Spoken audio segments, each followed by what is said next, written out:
Before I say anything else, I have to say this because I've been walking around this convention center, and I have to say that this is a really good-looking group of people in this room right now. Can you turn to the person next to you and say, "You look good"? I like it. All right, now that we've gotten that out of the way and we're all best friends, I can ask you all the question I really want to ask you. And the question is, how many of you have ever bought a textbook before? Raise your hand. All right, now keep your hand in the air if that textbook was expensive. Yes or yes. All right, so set the hands down. I had this book that was a business law book, cost me $150. And at the end of the semester, you know this, right? At the end of the semester, the saving grace of textbooks is that we get to sell them back to the bookstore. So I took my book, I went back to the bookstore, and I handed it towards the lady, and instead of taking it, she started to laugh at me. I'm like, "Why are you laughing?" And she goes, "Oh, well, that's an old edition textbook. We won't buy those back anymore. And so we don't need it because we have a new edition coming out." And I'm like, "You don't need it." I never want to do business law again in my life.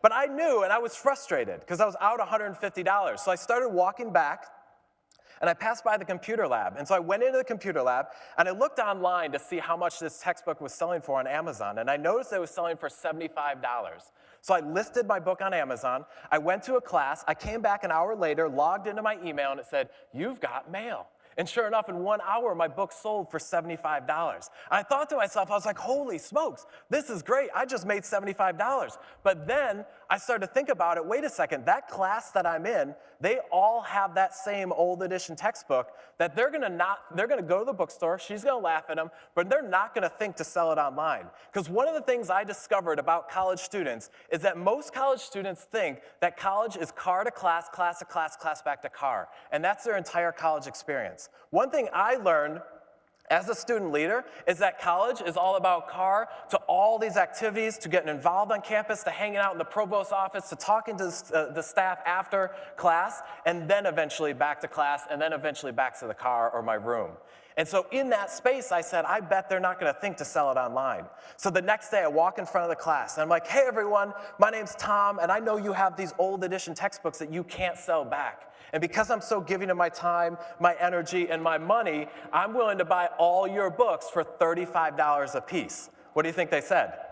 Yeah, and I didn't actually have the money at the time, but they trusted me because I had so much social capital because I was a student leader on campus. So I got all 40 of their books, went back to the computer lab, listed them all online for $75, went to several classes, came back later, logged back in, and it said, "You've got lots of mail."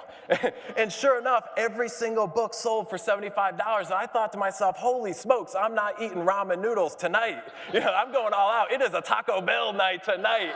I was so excited. But then my mind started to think bigger. And I said, "Wait a second. I bet there's other classes on campus that have these same old edition textbooks." And because I was a super involved student leader, I had connections with all the faculty, staff, and administration on campus to the point where I could walk into almost any faculty's office and be like, "Yo, teach." Well, I didn't actually say that, but like, "Hey, teacher." And I would talk to them. And one thing I discovered as a student leader is that proximity is power. The closer my relationships are with those in leadership positions, the more opportunities naturally came my way. So I would walk into these teachers' offices and I would ask them, "Hey, do you know when your book's going to turn over? Do you know when your book's going to turn over?" And I started finding all these other classes. So then I started walking into these classes that I wasn't even in, and I go, "Hey, everyone, my name's Tom. I'm not even in your class, but I know that you have these old edition textbooks that you can't sell back. And because I'm giving them my time, my energy, and my money, I'm willing to buy all your books for $25 a piece." What do you think they said? Yep, bought all their books, went to the next class, bought their books, next class, bought their books, went back to the computer lab, listed them all online, sold them. And as the weeks went on, I was making more money selling old edition textbooks than I was with my regular job. That actually quit my regular job just to sell textbooks. But at one point, I started to feel like I was running out of textbooks to sell. I felt like a textbook junkie at one point. It's like, I need more, And I was like, who's the dealer on our campus? The bookstore lady. So then I went back to the bookstore lady, and she's still there laughing. And I said, "Hey, I have a question for you. What do you all do with the old edition textbooks that you don't sell to us, but you can't sell back to the distributor because they're old edition?" I'd done some research. And she paused for a moment, and she opened up this back room filled with 5,000 old edition textbooks. And I thought to myself, because I'm so giving of my time, my energy, and my money, I'm willing to buy all your books. And I found out they sold them for 50 cents a pound. I'm willing to buy all your books for 25 cents a pound. And she agreed. And she contracted with me to buy all their books every semester and ship them to my place so I could sell them online. And then they had 7 other bookstores in the Chicagoland area that I would go and pick up all their books to sell them online. And as the weeks went on, I know what some of you are thinking right now. You're like, Tom, did you sleep on a bed of textbooks? Yes, I did. I didn't care because at the peak, I was selling $1.5 million worth of stuff to people all over the world. The same point, though, is I wish that at the end of this story, I could put up like that Bitmoji of me on a boat with a turtleneck and call it an end, and like that was the happy ending. But it didn't happen like that because the textbook stores realized that they could do it themselves, and they cut my contracts off. They shut me out.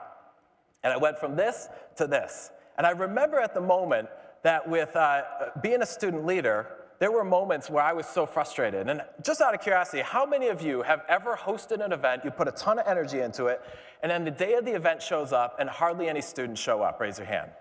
Just a few of you. Okay, just check it. All right, raise your other hand if you've ever started the beginning of the year with your executive board of students, and they're super motivated, they're super excited, and they're all there, and then halfway through the year, half the students there and half the motivation's there. Raise your hand. We've been there. And I was there many, many, many, many times as a student leader. And one of the things I discovered as a student leader is that when that happens, there's opportunities for resilience to show up. Because we're gonna get knocked down at some point along the journey. In fact, it happened several times for me when I was involved on campus, where I would host events like that.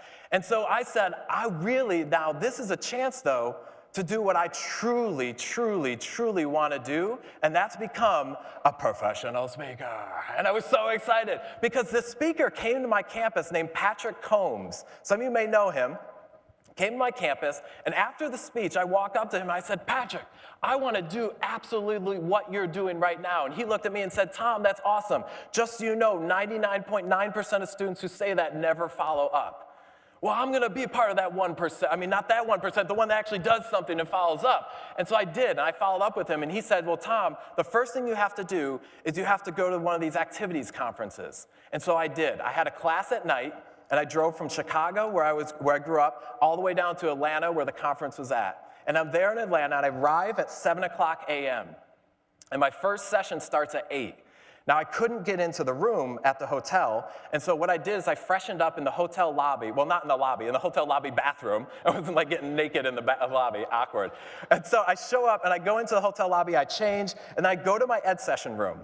And I set up my projector, my computer, I set up my sound, I had everything ready. And then I stood at the doorway waiting for the students to show up. And I look across the hall from me, and there, across the hall in his ed session is Patrick Combs. I thought, wow. This is so cool. I get to present at the same conference with my idol. And I'm thinking this is the best thing ever. And I'm so excited. And so the students start showing up, 7:50. They start filling into Patrick's room. They're giving him high fives. They're hugging him, like saying hi to Patrick. 7:55 shows up. More students are filling into his room. His room's starting to get so packed. And I look back at my room, and it's so empty. It's like the Donald Trump inauguration. Oh, I'm sorry. I didn't mean to do that. I'm sorry. Let's go back. So I go, and his room's filling up so much, and I go 7:58, 7:59. His room gets so full that they don't allow anyone else into his room. And these 2 students start walking down the hallway, and they try to go into Patrick's room, but they can't. They won't let him in because it's too full. So they look across at me, standing in the doorway, and what can best be described as one of those Sarah McLachlan commercials. My shoulders are slouched down, my head's down, and I'm like, And sure enough, they decided to come join me in my room. And in that moment, I had this thing where I had this vision in my head that this room was going to be packed. And the reality of the situation was that 2 students showed up. And some of you are nodding your head right now because you've been there many, many times. And I thought to myself, man. So I delivered my presentation to the 2 students, but I was defeated. I was defeated because what I thought was going to happen didn't happen. But I remember those moments back at college when I would host an event and no one would show up. I remember when half my e-board wouldn't be there. I remember when I would assign a bunch of activities and try and lead the group and people wouldn't follow through. And so then I said, you know what? There's redemption coming up. And that redemption at this conference is this thing where we got to showcase in front of all the schools that were there. And I really wanted to make a splash at this showcase, like something epic. So I don't know if you remember at the time, but this was many years ago, but American Idol was on, and there was this performer on American Idol called William Hung. Some of you remember him. If you don't, I brought a video with me so you can remember. She bangs. Oh, baby, when she moves, she moves. I go crazy cause she looks like a flower, but she stings like a bee. Like every girl in history. She bangs, she bangs. I'm wasted by the way she... Thank you.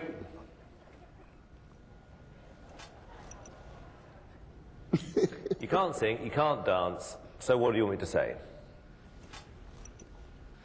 I already gave my best, and I have no regrets at all. Good for you. That's good. Now that's excellent, good. That's William. good. That's the best attitude yet.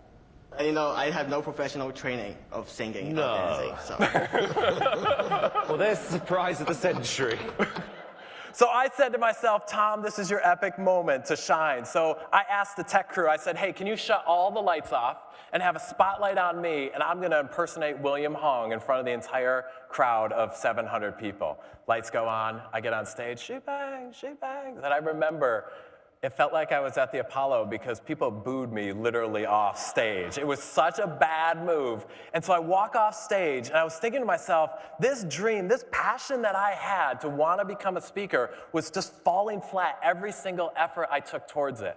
And so I went into the bathroom after that keynote in front of everyone, and I had to go to the bathroom, and I actually urinated blood. Don't laugh, this is a serious medical condition right now. And I'm sitting there, and I get out of the bathroom, and I think to myself, man, why am I doing this? Why am I putting myself through all this stress and effort? And then I went back to my moments in college when I was a student leader, and I thought about those times when I was the head of 2 organizations, I was an orientation leader, when I was running, when I had to take care of all the classes, including finals coming up. I was also involved in the community on Big Brothers Big Sisters, and on top of all that, I had a job that I had to take care of. And I'm thinking about those moments, and I thought to myself, wait a second, I've felt really, really hot water before. I've been in this spot many times as a college student because of the activities I was doing outside the classroom.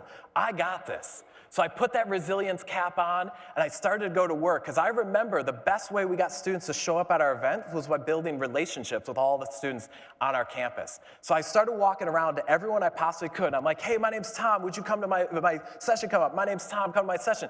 And I was trying to get everyone. And I remember I was running late for my final session, and I'm walking down the hallway, and I could hear noise coming from the hallway. And I start getting closer to my room, and I notice that the noise is coming from my ed session room. And I walk in, and it's packed. There's students filling all the seats. They're filling up the seats on the side. They're standing against the wall. In the back on the heater, they're sitting on the floor. And I look around, and I have to say, I felt so fucking good in that moment right there. Because all the hard work was coming together in this spot to see this happen in this ed session. And from that moment, I kept moving forward. Because from that moment, I wish, though, someone would have told me at the beginning that the vision in my head is over here, but the reality of my actions are right here. And every day that I wake up and I try and do something, and it's ugly and it's sloppy and it's nowhere near the vision, that's okay, because that's a thing called the vision gap. And if I keep working towards it, I can eventually get to that vision gap. And I tell students now that I'm an overnight success 10 years in the making. It took 10 years for me to get to this spot. But because I showed up every day to work, I showed up in integrity, and I showed up at being true to the person that I want to be.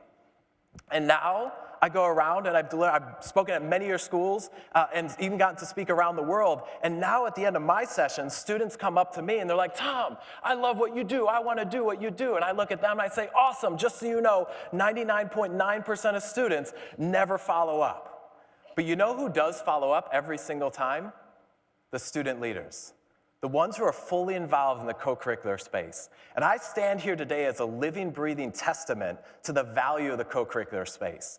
And I stand here as someone that I look out at this crowd here, and if you walk out of these doors remembering nothing else but this one thing, know that the work that you do is critical to the student's success while they're in college, but more importantly, after they graduate. Because the work you do matters, and it matters to their success. And that's why I want to thank you for the work you do. I want to thank you for giving me this chance to be up here on this stage. Thank you, NASPA. I appreciate it.